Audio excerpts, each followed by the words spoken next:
Bonjour et bienvenue au journal internet.com. Aujourd'hui, nous avons comme invité Stéphane Lalande, directeur général du CLD des Pays d'en haut. Bonjour. Bonjour à tous. Pour nos fidèles internautes, parlez-nous un peu de vous. Qu'est-ce qui vous a conduit dans les Laurentides? On aimerait un peu savoir de votre enfance, vos souvenirs, votre famille. Alors, on veut savoir un peu qui vous êtes. Bien, je suis un Laurentien. Moi, ça fait longtemps que je demeure. J'ai eu 40 ans cette année. Alors, ça fait 40 ans que je demeure dans les Laurentides.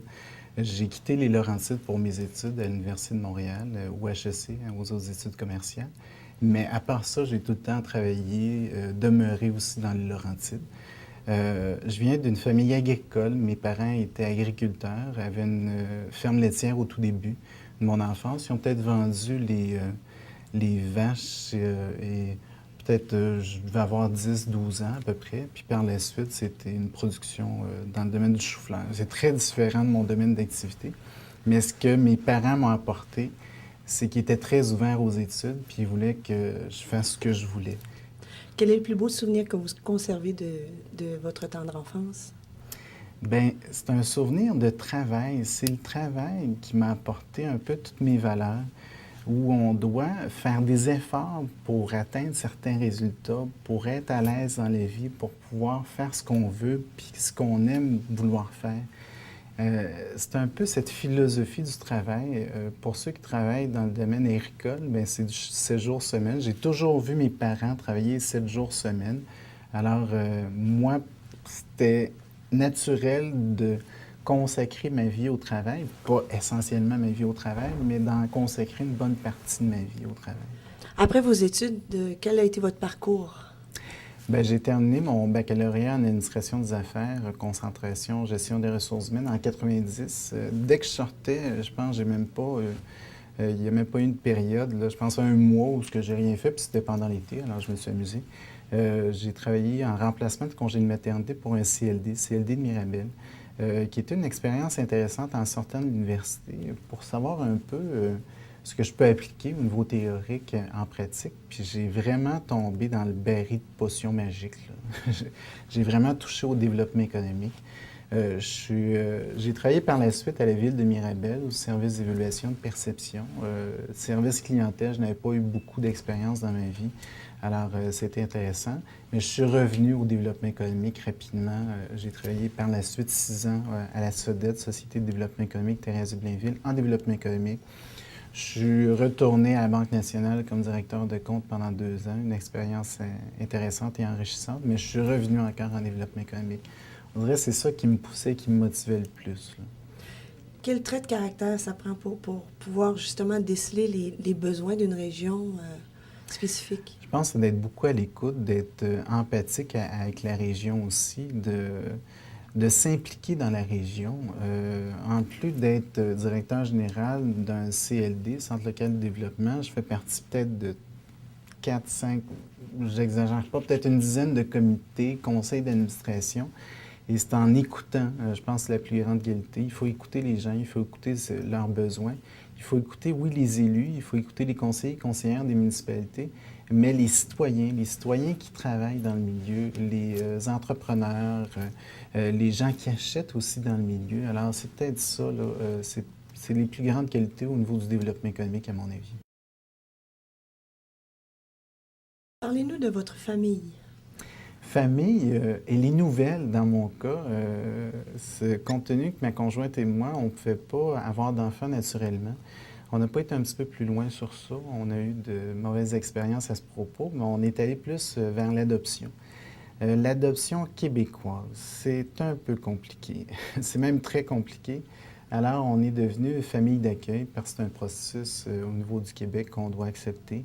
On doit accepter que les enfants qui viennent dans notre famille ne vont pas nécessairement rester avec nous, sauf qu'on nous a assuré que le premier enfant qu'on a eu est arrivé à 2 ans et demi dans notre famille. Un être charmant, extraordinaire, beau, merveilleux, mais qui avait fait 9 familles avant nous. À 2 ans et demi, je pense qu'il y avait un bagage d'expérience un peu terrible pour un jeune enfant qui veut juste être un enfant dans sa vie. Alors, on l'a aidé, on l'a supporté, mais on l'a aimé comme une famille, comme un père, une mère, puis on le considère à 100 comme notre fils, même si le processus d'adoption n'est pas fini. À peu près 3 ans et demi après, on était inscrits sur la banque de deux centres jeunesse, ceux de Montréal et ceux des Laurentides. Et ceux des Laurentides nous appellent parce qu'on renouvelle, là, quand on est famille d'accueil, notre volonté d'adopter ou de recevoir des enfants annuellement. On nous appelle peut-être 3 ans et demi, 4 ans après qu'on ait déposé notre demande. Puis il nous disait, écoutez, je me souviens très bien, j'étais à Saint-Jérôme dans ce temps-là, dans une rencontre avec l'ensemble des autres DG, directeurs généraux des CLD. Puis mon téléphone était ouvert, puis c'est les achats bien gros que les téléphones cellulaires soient ouverts. Puis je prends le téléphone, c'est ma conjointe, elle dit il y a un enfant disponible pour nous qui a 3 jours à l'hôpital de Saint-Jérôme. Il faut se décider maintenant. J'ai dit on en a parlé, on se décide, on va le chercher ce soir. Alors, je suis revenu, j'ai annoncé la nouvelle. Puis, entre midi et 5 heures, il a fallu acheter basinette, couches, plein de choses qu'on n'avait pas parce que le premier est arrivé à 2 ans et demi. Alors, c'était un peu compliqué pour nous. Et compte de bonheur, ce qui était intéressant, c'est que ces enfants-là étaient de père noir et de mère blanche. Alors, ils se ressemblent. Ils vont probablement de plus en plus se ressembler parce qu'ils vont vivre ensemble, ils vont manger les mêmes choses. Et puis, c'est ça. Alors, c'était exceptionnel comme expérience. Pas fini parce qu'une expérience de vie avec des enfants, c'est toute ta vie. Puis, on a des enfants toute notre vie. Stéphane Lalande s'amuse comment? Quels sont vos loisirs? Je suis un planchiste. J'aime bien. Après quelques années en ski alpin, je m'ennuyais un peu. Alors, j'ai tombé dans la planche il y a 5-6 ans. Puis, j'ai bien aimé ça. Alors, j'ai initié mon premier fils à 3 ans au ski. Puis, maintenant qu'il a 6 ans, c'est moi qui le suis. Alors, c'est pas lui qui me suit, alors c'est moi qui le suis. Mon dernier a 1 an, puis ça me tente de le mettre au ski dès cette année, mais on exagère peut-être comme parents, on verra, là.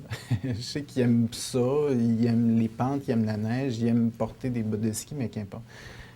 Pour l'hiver, c'est un peu ma grande passion. Pour l'été, c'est l'horticulture. Compte tenu que je vis en campagne, dans des grands espaces, ma conjointe me dit qu'à un moment donné, on n'aurait plus de gazon, on va juste avoir des plates-bandes, mais je pense pas parce que notre terrain est très grand, mais c'est de couper des arbres, d'en planter. Je connais peu le nom des plantes, je connais peu, mais je fais des essais, je fais des erreurs. Je plante des choses, ça marche pas, je le change. J'ai un potager, je m'essaye aussi. C'est peut-être ça mes 2 grandes passions, l'été et l'hiver. Donc, on peut compter sur vous encore plusieurs années au CLD des Pays d'en Haut. Je suis persuadé. Merci infiniment, M. Lalande, pour cette Merci. entrevue. Merci. Bonne continuation.